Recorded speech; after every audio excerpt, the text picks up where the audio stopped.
I have to say they made the right bet, because in hindsight 2020, but we also made the right bet because like you can't really compete with Coke and Nestle and other companies unless you have something.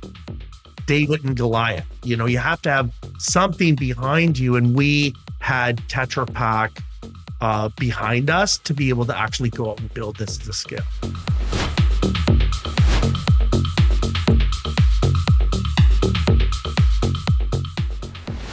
Welcome to the Startup CEO Show. I'm your host, Mark MacLeod. In this episode, I sit down with my friend Nick Reichenbach, founder and CEO of Flowwater. Nick came up with the idea for this company at Burning Man, and 11 years later, he's still living it. And we talk about how he's built a consumer brand and a leading company in a really mature, crowded category full of giants, the role that celebrity endorsements has played in growing his company, benefits of spring water, the power of positivity. You listen and watch this, you'll see he's just like a deeply positive human, and I've known him for years, and he's just always like that. And so I really love this conversation. Nick and I also have a deep shared passion and history in electronic music, and so we chat about that a little bit as well. I really hope you enjoy this episode. Nick, welcome to the Startup CEO Show. How are you doing today? Thanks, Mark. I'm doing great. True pleasure to see you. I feel like this podcast should actually just be about our shared love of electronic music, but hopefully we'll just actually bring that in. We could talk for 2 hours on electronic dance music or more. 100%. Which actually brings me, let's just jump right in and talk about Burning Man. My understanding is you came up with the concept for Flow at Burning Man. So first of all, I've never been to Burning Man, and everyone tells me I need to go. It just seems like so much effort. I want to just sort of parachute in and parachute out. But yeah, tell me first of all about Burning Man, and then tell me about how you came up with the idea for Flow. So this would have been the 11th anniversary if I went to Burning Man this year. I went in 2013, and I was going to go this year because it's my 50th birthday. And all my friends wanted to go this year. So I agreed to go. I said, okay, let's go. We had a camp and everything.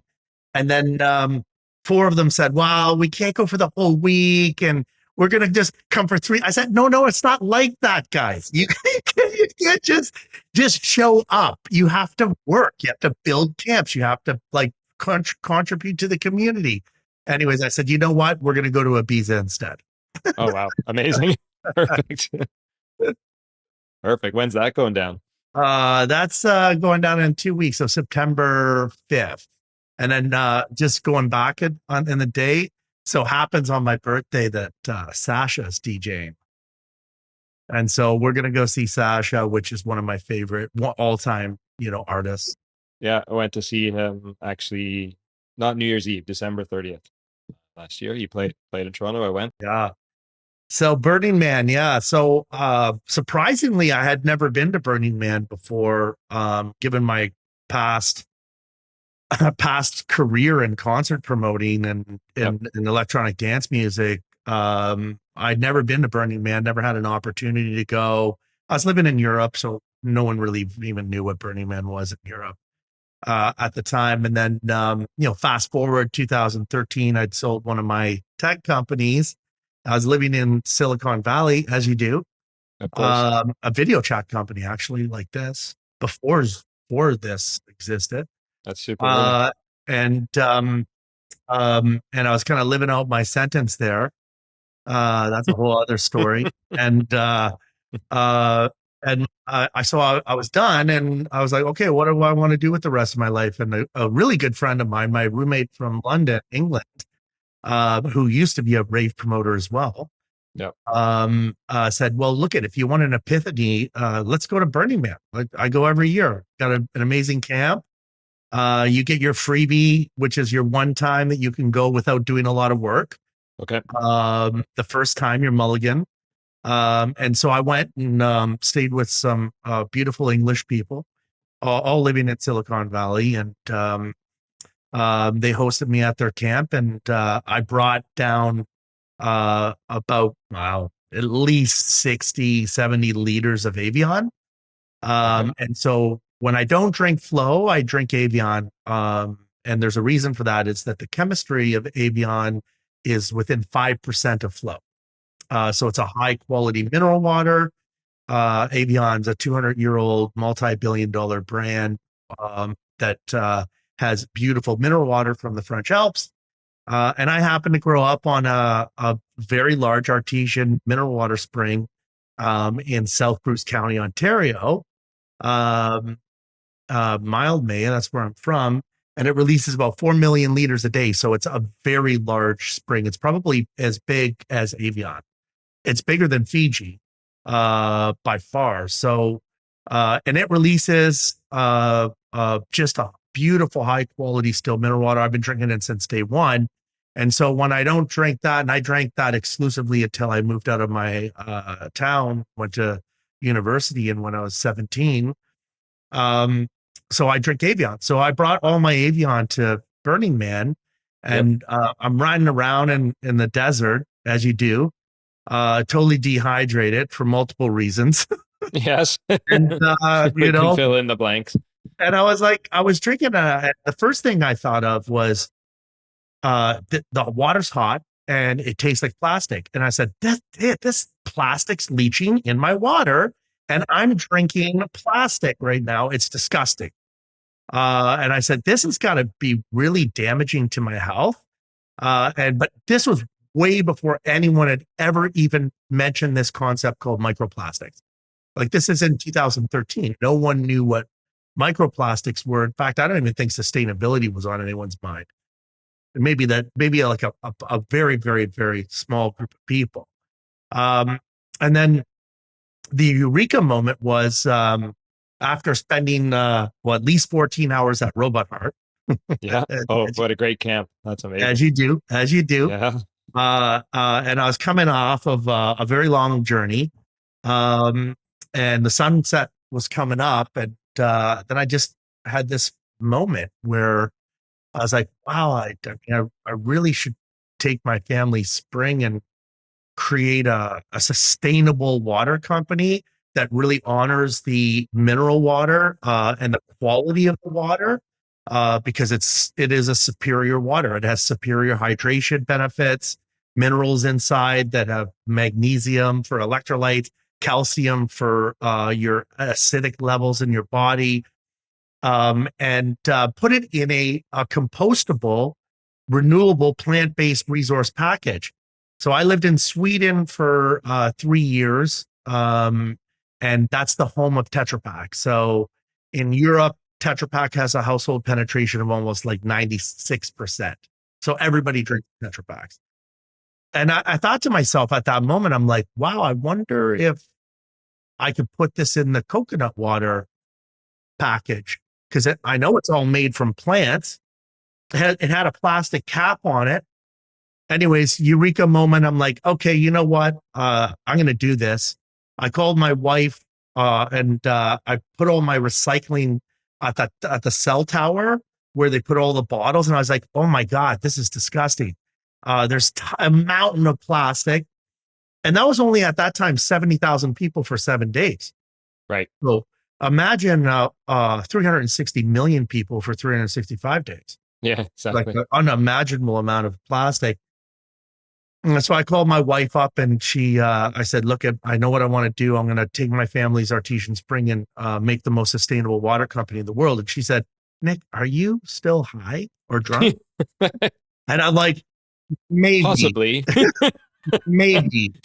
But it's a good idea nevertheless. And that set me off on this journey. And I guess, back to the start of it, I've always been worried to go back to Burning Man. I don't need another epiphany.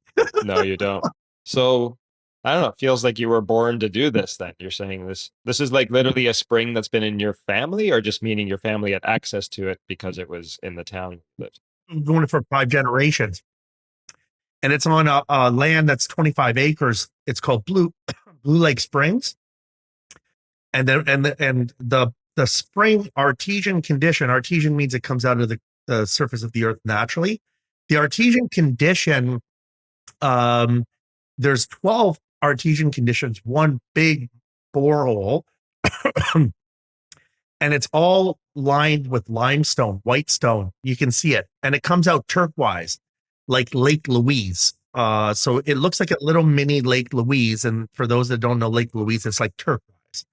And that's why our package has turquoise here. And this package design is actually the topographical map of the spring wrapped around the.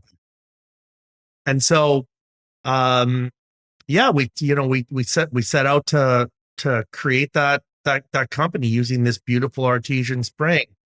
And it's been one hell of a ride.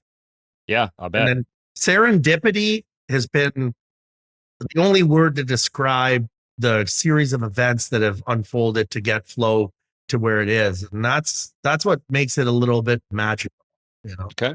Tell me about that. I'll start off by saying my last name is Reichenbach, which is a Swiss German name. And the definition of Reichenbach means strong flowing stream. No way. Yeah, yeah. The chances of that. Yeah. What are the chances of that? Like literally it means to have a strong flowing stream of water. Yeah. So that's my last name. And my father's license plate to this date is called Outflow. Come on. Yeah. So he has a license plate called Outflow because he loves to fish, and he fishes all the flows, right? He fishes all the flows. And then on top of that, I grew up in the water business because my father started one of the first water companies in North America in 1981. He bought a bankrupt beer company in the town next to us that had a beautiful artesian spring called Formosa Springs.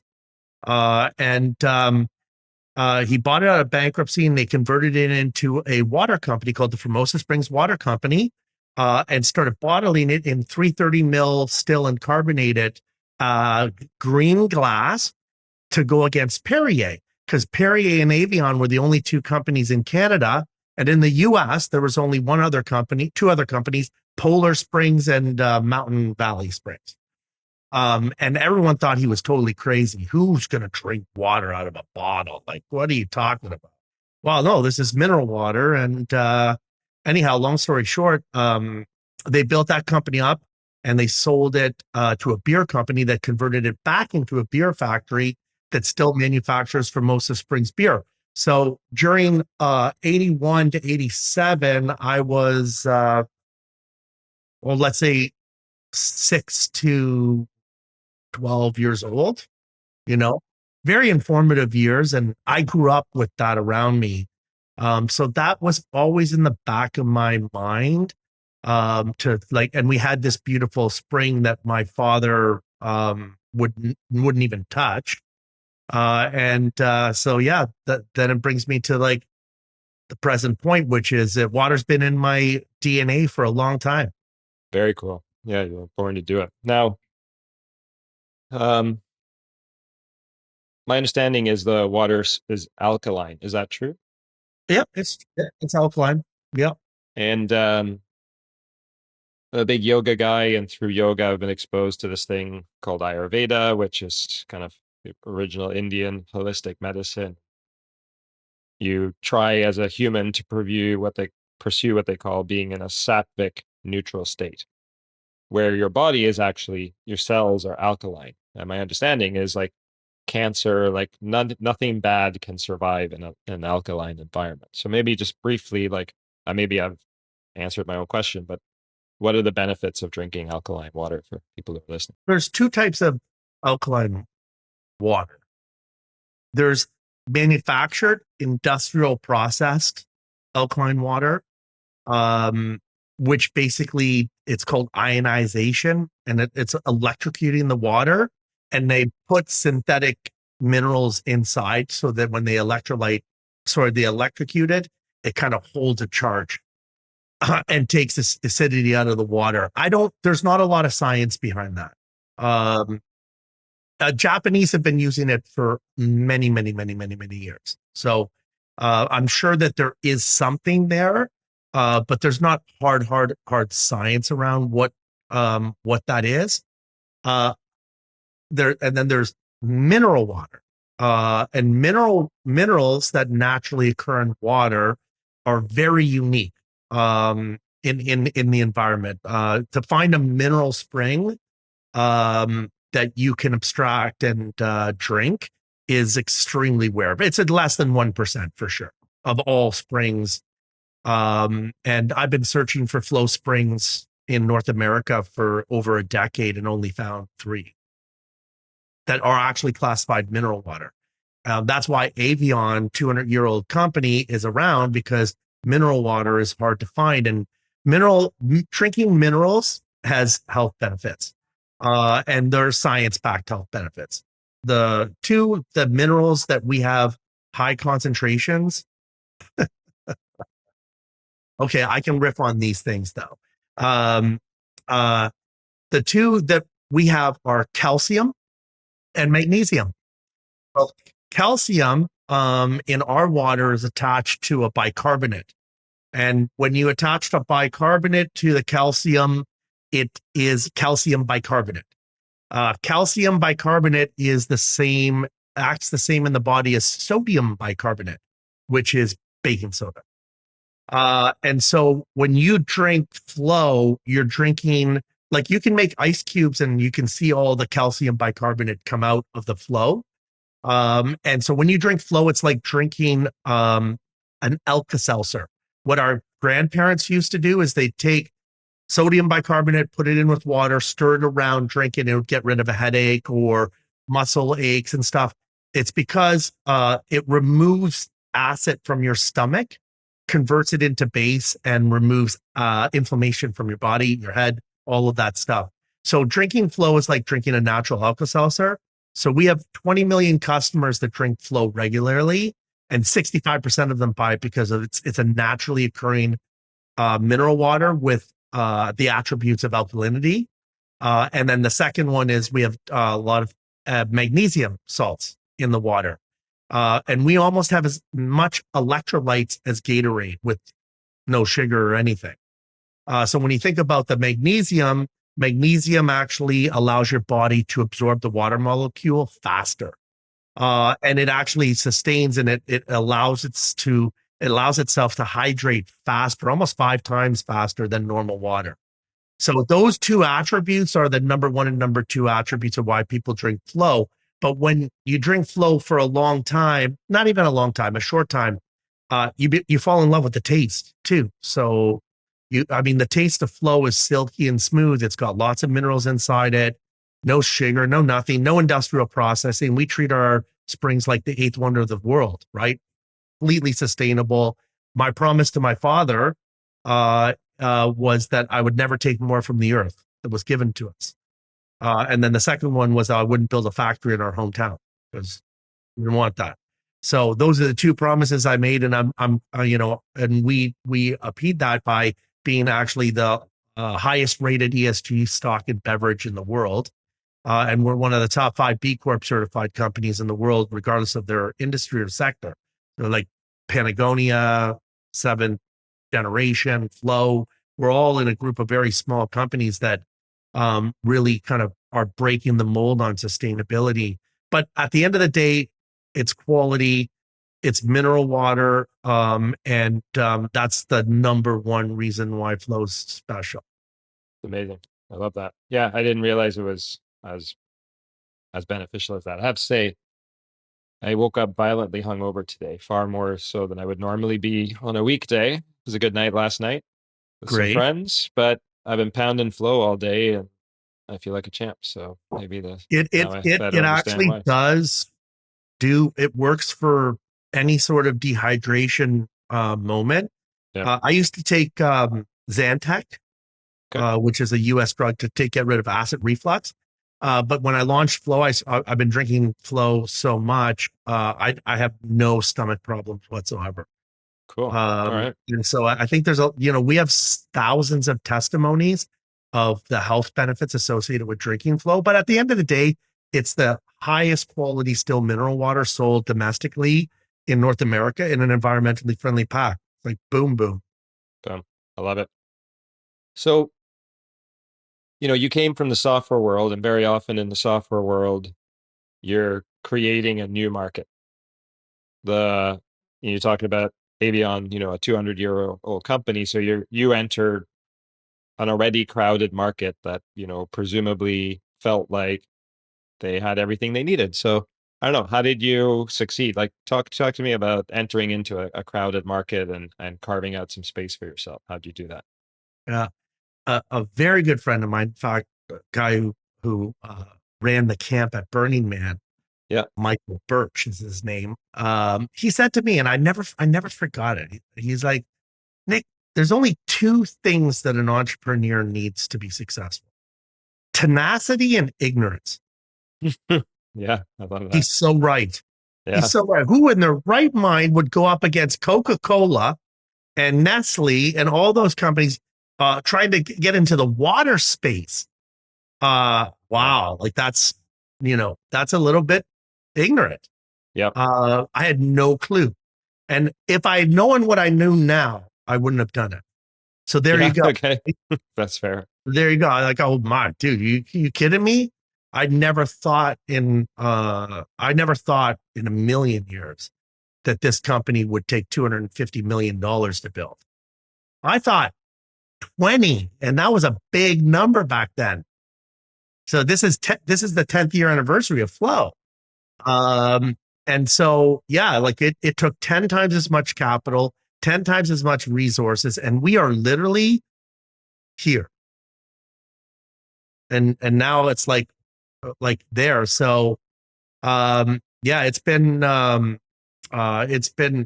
great on a multiple level, but yeah, it's like the amount of effort it takes to actually do that with the competition. It requires certain things. Forget about the entrepreneurial stuff. You need that craziness to begin with, or you wouldn't do it. But what we built the entire premise of the company on was the fact that we had my family spring. I knew it was incredible water. And when you drink it, you feel it. It makes you feel good. It is the water of life, right? And so you got to have a great product. And then you got to have a point of differentiation. And ours was sustainability. Nobody was talking about sustainability. There was only one company in the world at that time that was putting water in a carton, which was called Box Water is Better. And I tasted that product and I said, no one's going to buy this product. It tastes like a milk carton. Because a water connoisseur, to someone that really loves water, it is about taste and about the quality, right? But taste is the number one attribute in premium water. And so I said, no one's going to drink out of a carton of water if it tastes like a cardboard box. So I actually cold called the CEO of Tetra Pak, multi-billion-dollar company, $14 billion Swedish company. And Carmen, who was the CEO of North America, got her on the phone and I said, can you put my mineral water inside the coconut water vessel? She said, well, no one's developed the inner liner that would protect the taste of water. All we have is juice, and juice will actually water will go right through that juice liner and it'll taste like a cardboard box. I said, well, would you consider getting a new liner specifically designed for Flow? And she said, yes, we will. So we went into R&D in Germany, and it took 6 months, and they developed a liner specifically for water for us.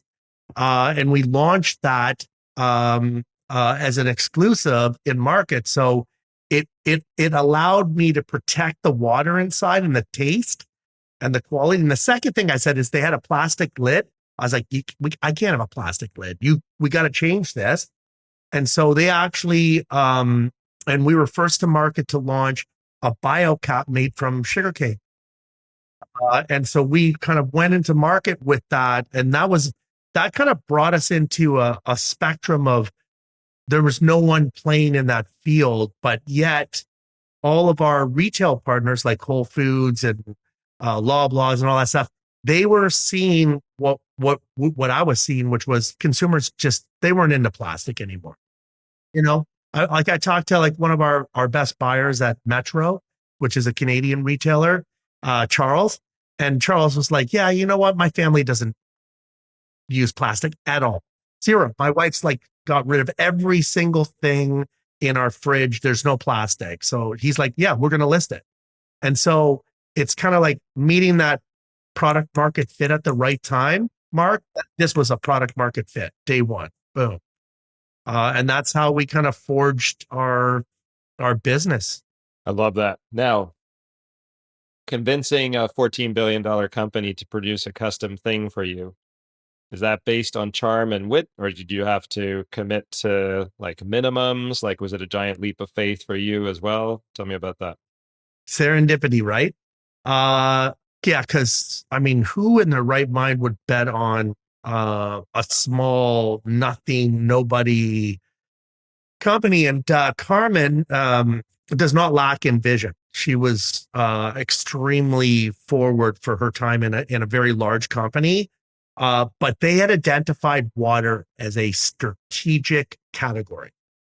But they couldn't convince anybody to put water in a Tetra Pak, right? And so first they tried to sell me $7 million worth of equipment. That they did their job. They said, okay, so we'll do this if you buy a plant. And I said, I'll buy the plant. But first, we got to prove that we have a market. You gotta come with me in this ride as partners.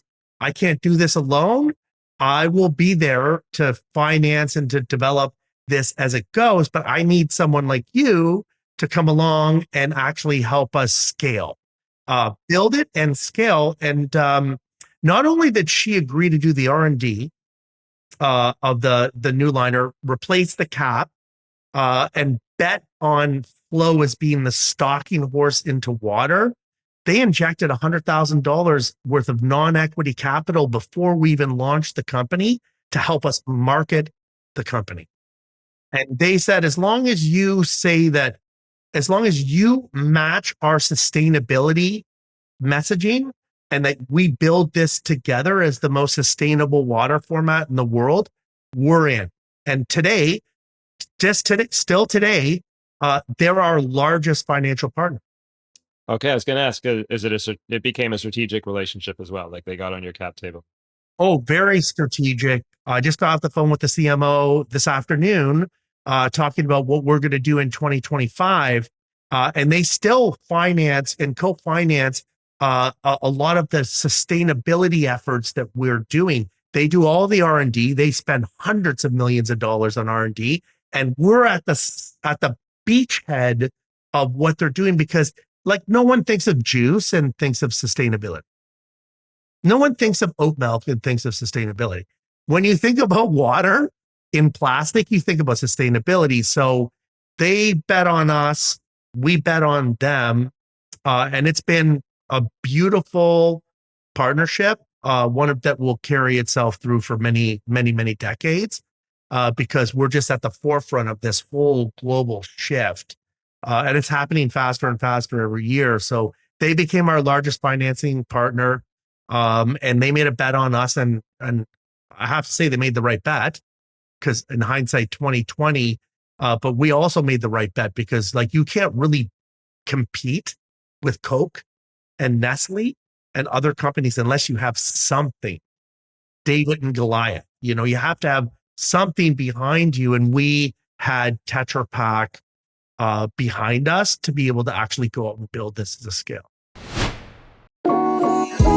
This episode is brought to you by Fellow. Fellow is the only AI meeting management solution that covers every part of your organization's meeting workflow. Go to fellow.app/CEO to get 300 free minutes of AI recordings and start having better meetings.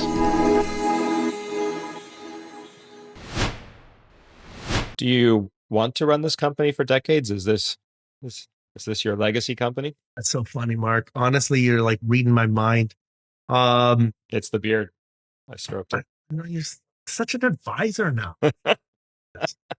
um, we'll get into that. Yeah.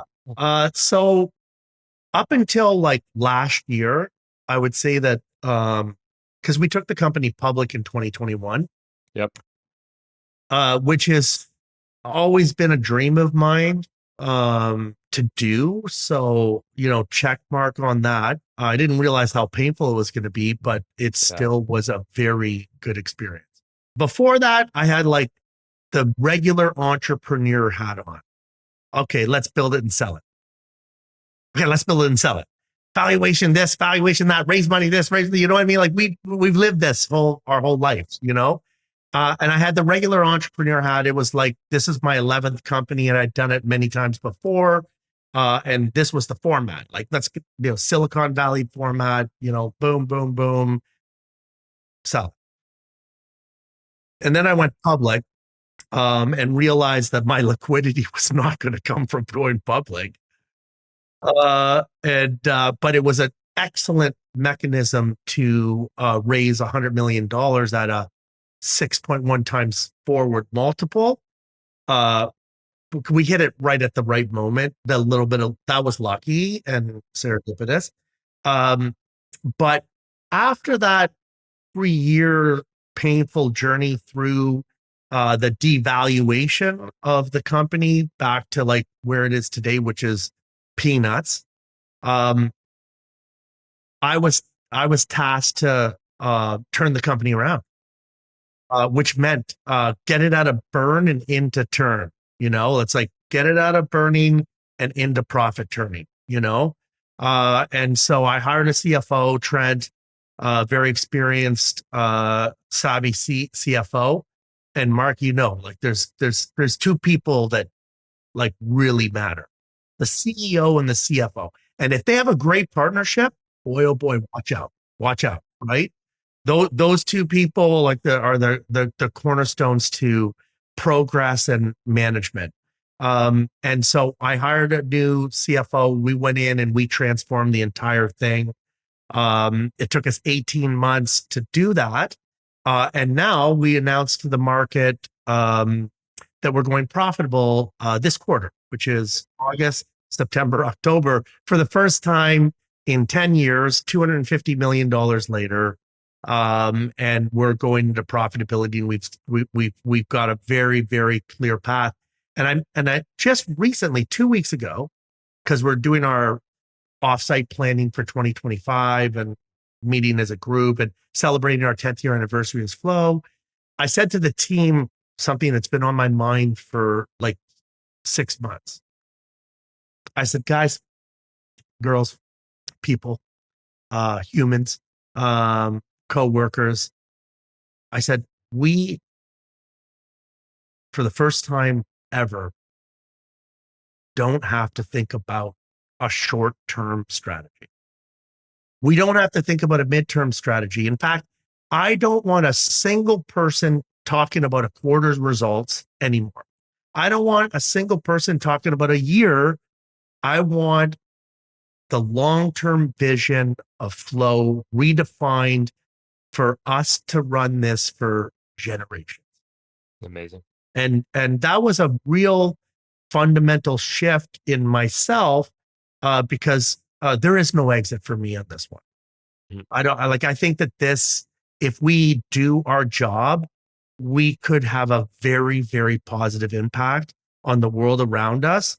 And prosperity is one attribute of success. Yep. And I think that, I think at this point, I'm a lifer. I love that. That's amazing. Not too many public CEOs say that we don't need to think about the quarter. I feel like there's so much pressure. I feel like Wall Street is, and I realize you're public in Canada, but so Bay Street is driven by quarterly guidance, I wish I had owned that thought, but Jeff Bezos gave it to me. Okay. He told me, I watched an interview with him and he said, if one of my executive team comes in and talks about the quarter, they're fired. Wow. Give me the 3 to 5 year vision of what you're doing or you're out. It's kind of like, you're right. Yeah. Man, they're not talking about the quarter. the quarter's an afterthought. Let's talk about how we can change the world together. Mm-hmm. I love it. And you know, when I'm generalizing here, but when I think about uh, access to capital, so building a new company at any category in Canada, obviously, first of all, we have less access to capital relative to the States, but then I think the capital understands business to business companies far more than it does consumer. So how hard was it to raise, you know, for a direct to consumer brand here? You know what? I mean, we've been doing this for a long time. Yeah. Like I've been raising venture capital and deploying venture capital for my entire career. Um, and I play in consumer most of the time. So I make video games, music, concerts. You know, I play in consumer, and now I have lots of product companies, not just Flow. Simply Protein, which is a protein plant-based protein company. And That's one of your companies? yeah, I well, yeah, use that yeah, all. I eat those all the time. That's good dude. stuff. Dude, now you got some, dude. We just launched a tortilla trip. Oh my god, Okay. you got to try it. It's incredible. Wow. Wow. So the access to capital in Canada is embarrassing. Yeah. That's it. I feel so bad for every entrepreneur that has to go through the pain of starting a company in Canada because it's so difficult and the investment community is just not there. So it's like you got to beg, borrow, and steal from your family, friends, and everyone around you to actually just get something done. And then even when you get something done, when you need more money, there's no private equity for consumer stuff. There's no venture capital for consumer stuff. There's stuff for tech like you did for years, you know. And it's still not like remotely, I think it's 20 times less than the US per capita. And so knowing this and I was living in New York. I lived in New York for 9 years. So when I started Flow, I was still living in Silicon Valley, and then I moved back to New York.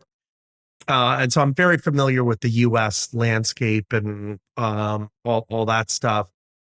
Coming back into Canada, I took a completely different approach to Flow, or it wouldn't be here today. And so I put the first 4.5 million into Flow with my friends and family, but really just me and my business partners.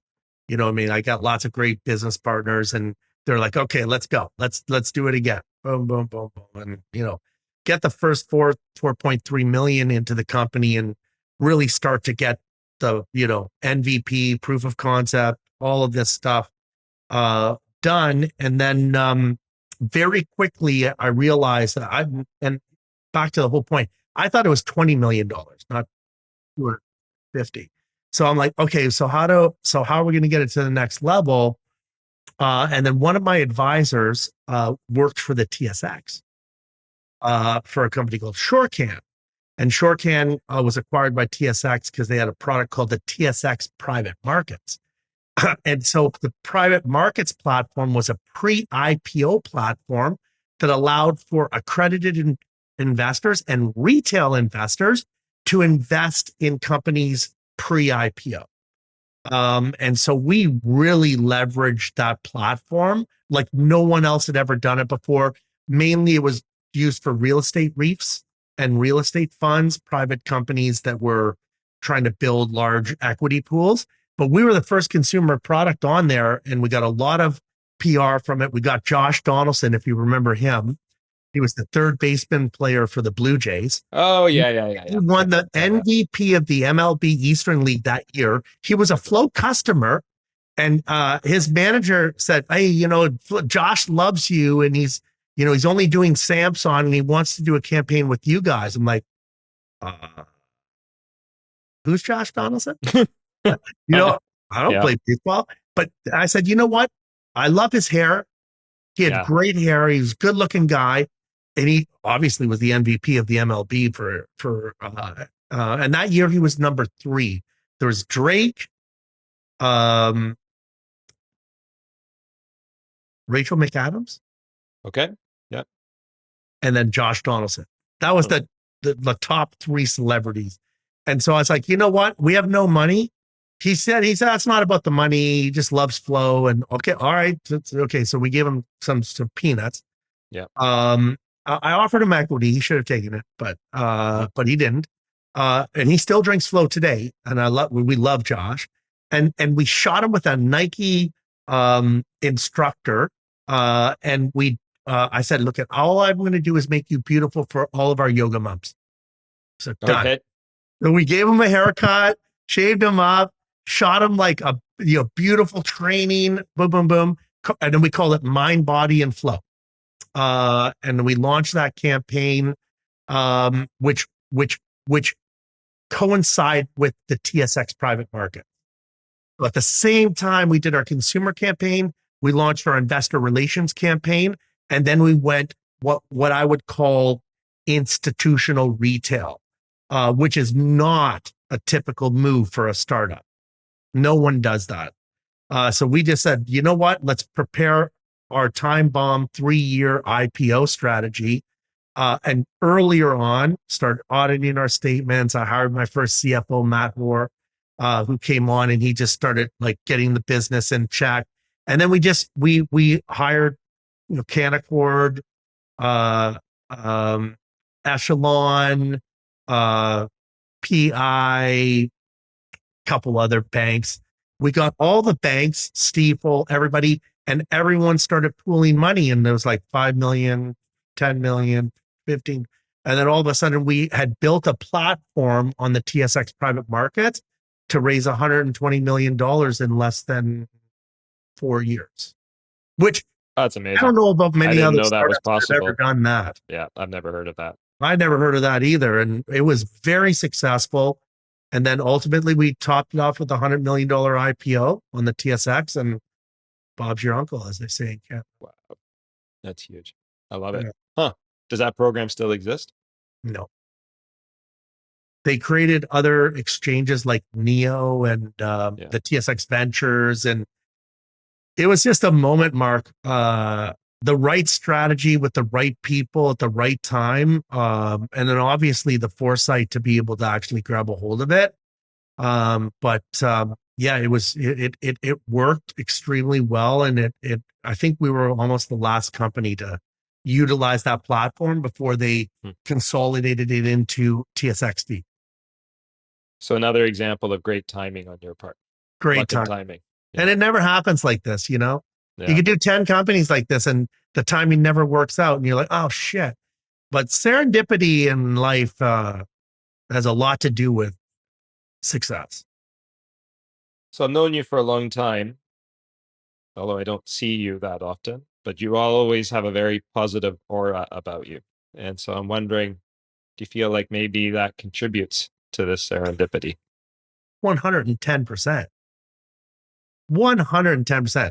Look, I say to everybody, there's only 2 ways you can think: positive or negative. What do you want your reality to be like? Positive or negative? Because like you're going to think positive, you get positive. You think negative, you get negative. It's just as simple as that. You know what I mean? And the other thing about energy and your positive outlook in things is darkness will always be around you, and it is always around you. And the only thing that ever gets you to light is your vision to see the light. And so my mother coined it best. Like, I have the ability consistently to draw a white rabbit out of a black hat. And that's it, man. You just gotta, if you believe in what you're doing and you truly believe that it's a positive thing, and hopefully it is. I mean, you don't need to be delusional about it. But if you believe in that enough, the universe will fold around you. Yeah. Amen. I love that so much. That's very, very cool. Yeah, we only experience the world through our subjective lens, right? There's no objective experience of reality. And None. optimism is self-fulfilling and pessimism is self-fulfilling. So yeah, I Yeah. completely agree with you. I'd rather be delusionally optimistic than passively sane. Yeah. I love it. So back to celebrities for a minute, just, for anyone who's watching or listening who's building a consumer brand. So you did the thing with Josh Donaldson. The first celebrity I remember being associated with Flow was Gwyneth Paltrow. And yeah, I'm just curious, like, what's your retrospective on celebrity endorsements? Do they work? Is it worth it? In my previous career, I was a music concert promoter, music labels, all that stuff. So I grew up with like artist management, and loving that art form as well. And I've done lots of deals, like licensing deals and all that stuff. Um, so that's been in my past. And then when I moved into tech, I did ringtones, games, and then console games. Like it kind of evolved entertainment products.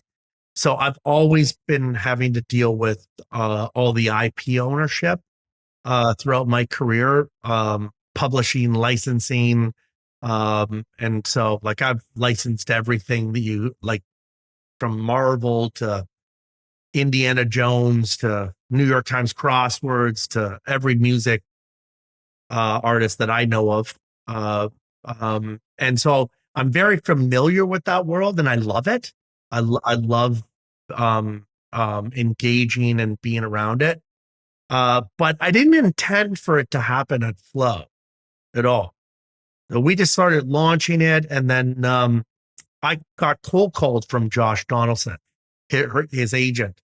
And she was so nice, and she called me from LA, and I was like, oh, and she knew I had no idea who Josh was to begin with. She kind of laughed at it. You have no idea who he is. I'm like, no, I don't. I have no idea.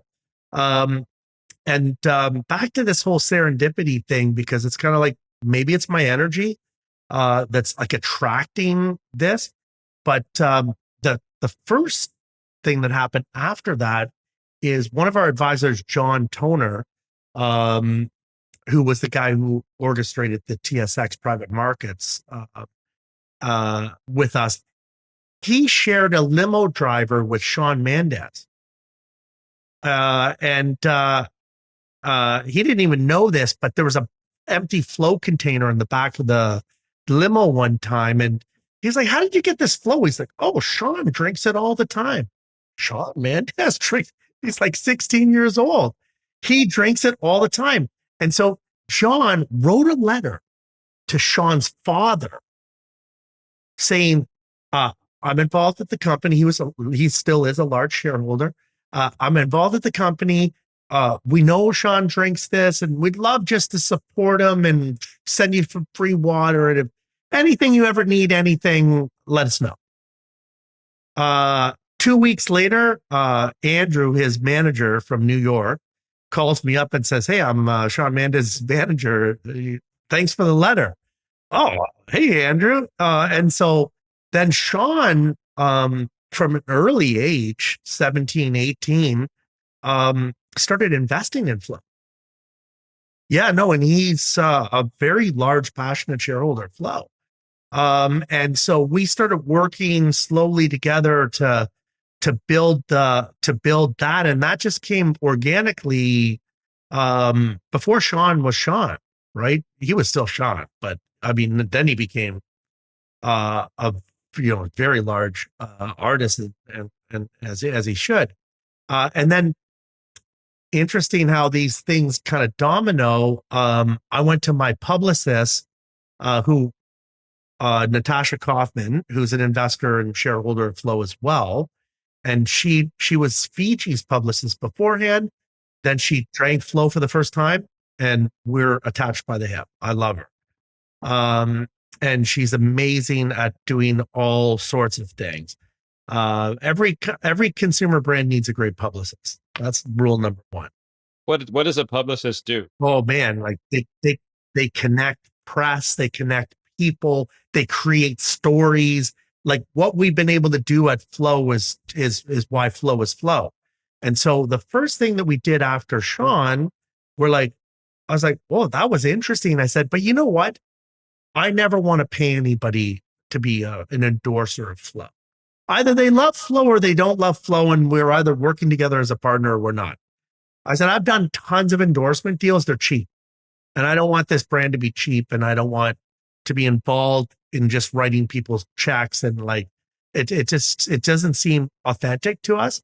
And I said, "So why don't you find us a couple really great investors that will work with us that are influencer celebrities?" She said, "Okay, who are you thinking about?" I'm like, "Well, Justin Timberlake and Jessica Biel would be perfect." I'm like, "Well, they're a power couple, and like, that would be great."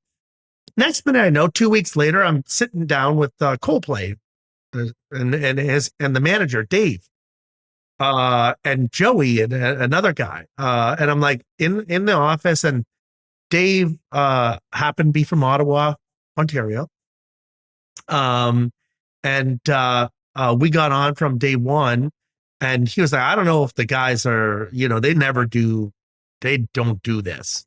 I think they may have done one endorsement deal in their entire career, and it lasted 2 weeks. And then they ditched it all. Because they're not, that's just not their thing, man. They're real people. He said, "I don't know if they're going to be interested in it." He said, "But I am, so I'm in." Dave jumps on, invests in Flow, and starts to build it. And he said, "Just send a couple pallets to Coldplay on their tour," which was the last part of their tour in 2018. And it was Vancouver, double show in San Francisco, show in LA, double show in San Diego. So we sent pallet. After the San Francisco show, Dave calls me up. He's like, "Oh, the band wants to meet you in San Diego." Okay, I'm coming. So I went down, met the band, and basically they fell in love with Flow. And they're a part of the company, and they invested money and helped us build this whole thing. And, you know, next stop, Gwyneth Paltrow. No, obviously connection there. So Gwyneth obviously started drinking Flow, and Chris has it as a house all the time. And then so Gwyneth came on, and she was launching Goop at the time. And it just built it naturally. And then we went into the last campaign we did with our celebrities, which was all of the pre-IPO investors got together, and we did one whole large campaign, kind of like the United Colors of Benetton one, with Russell Westbrook, Shawn Mendes, Halle Berry, Taboo from the Black Eyed Peas, awesome guy, and Hannah Brothman, which is an influencer, beautiful person, and they're all investors. So I didn't pay anything for anybody.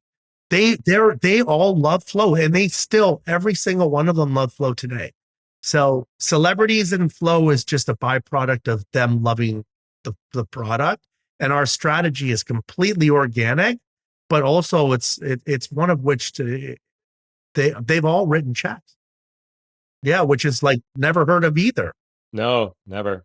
In this sort of Kardashian fueled influencer world, right? It's just like, "Oh, here, let me do an Instagram post for, like, I don't know, some stupid amount of money." So I love this. I tried to get Kim to write a check. It was close. She loves Flow. She loves Flow. She has it in her fridge and all that stuff. So I'm curious, this was initially a family-led business. Now you're publicly traded.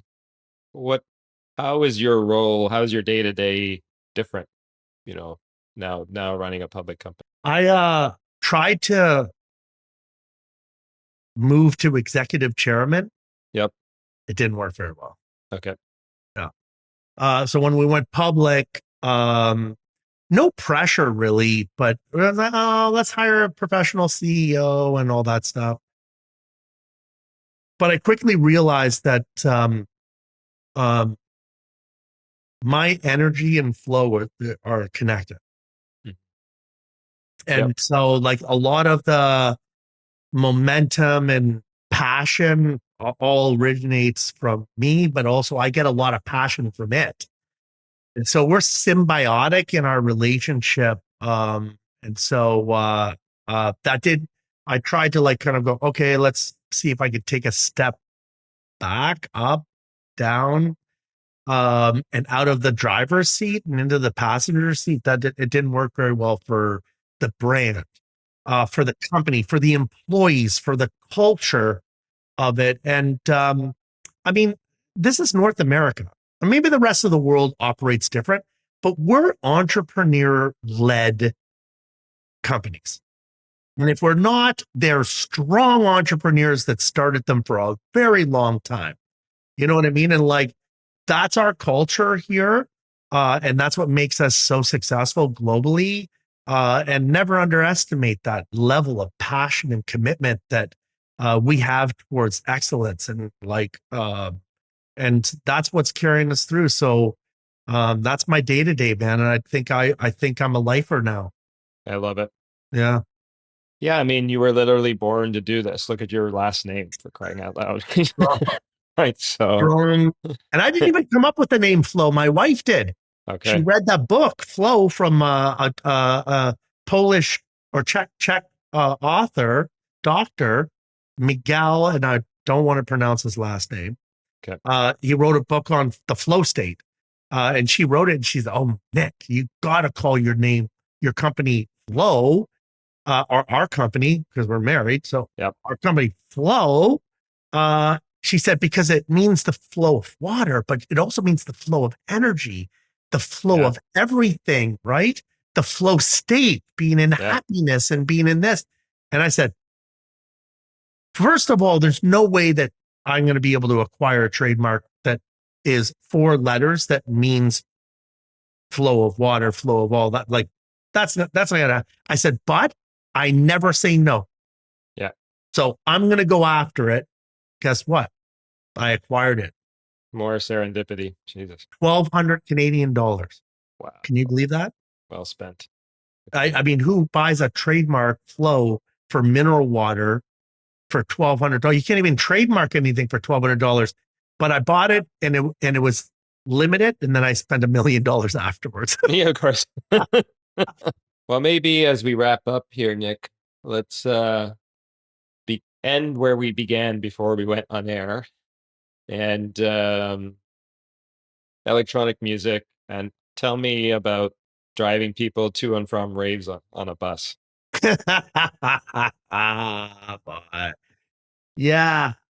It was funny. I was with some of my friends and partners 3 weeks ago, and we were listening to music late on a Friday night, Colorado, and I was trying to school people, like, oh yeah, you remember this track, and then I said, here's the first track I've ever listened to. It's called "Age of Love." Oh yeah, sure. Yeah, you know, the Jam and Spoon remix of that track. That was such a good track. It's such a good track. And then we put it on, and I was like, everyone was like, what is this? Yeah. It's like techno. It's like, aggressive. And I was like, oh boy, that's not the bumpy house music that it was today. Yeah. But I listened to my first Age of Love in 1987. And so he was studying at UMBC, and then he's like, oh dude, you got to check out this rave music. And I'm like, okay, yeah. So I'm from a very small town. I'm like 1,000 people. There's no a very, very small town. And so I started listening to this, and wow, this is really good stuff.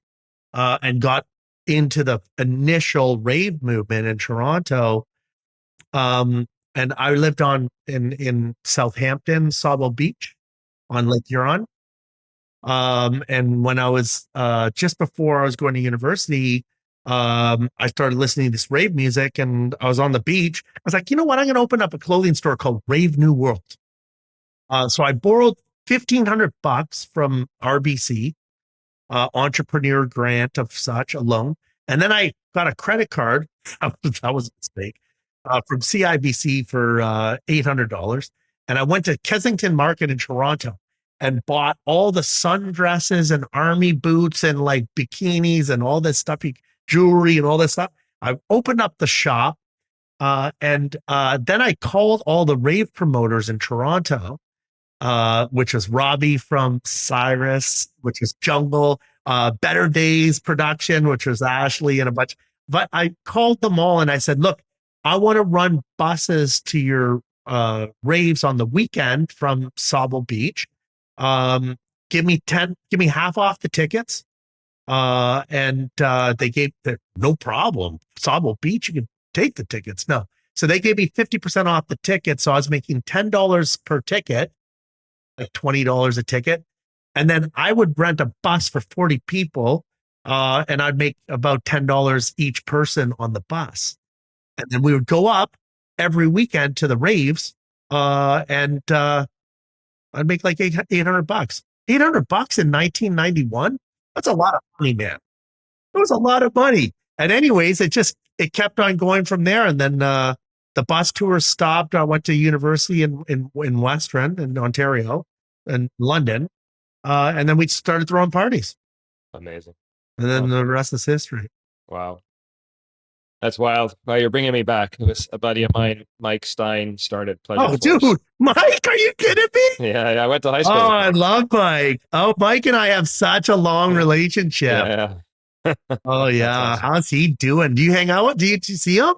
He lives in Berlin now. So, yeah. But, yeah. And my best buddy, still my best friend, was the guy who got me into all of this. And anyway, so yeah, that was my world. Mike. Oh, yeah. Man. Many nights Mike's with fault. Mike. I would love to talk to him again. Anyhow, you and I have some catching up to do. We do. On Juna Deep, Red Rock. Let's go. Right. I'm in. That seems like a perfect place to end. Nick, this has been honestly a true pleasure. And thank you so much for the water. I've been pounding it. Yeah. I'm going to send you some music right after this is done. But thank you so much. Please, Ben. That's great. Have a great weekend. Yeah, thanks, man. All right. Hey, thanks for listening to the Startup CEO Show. If you'd like to connect with me, be sure to visit my website at markmacleod.me or follow me on LinkedIn at @themarkmacleod or Twitter at @markmacleod_. And if you want to tune in again next week, be sure to subscribe on YouTube, Spotify, Apple, or wherever you get your podcasts. We'll see you next time.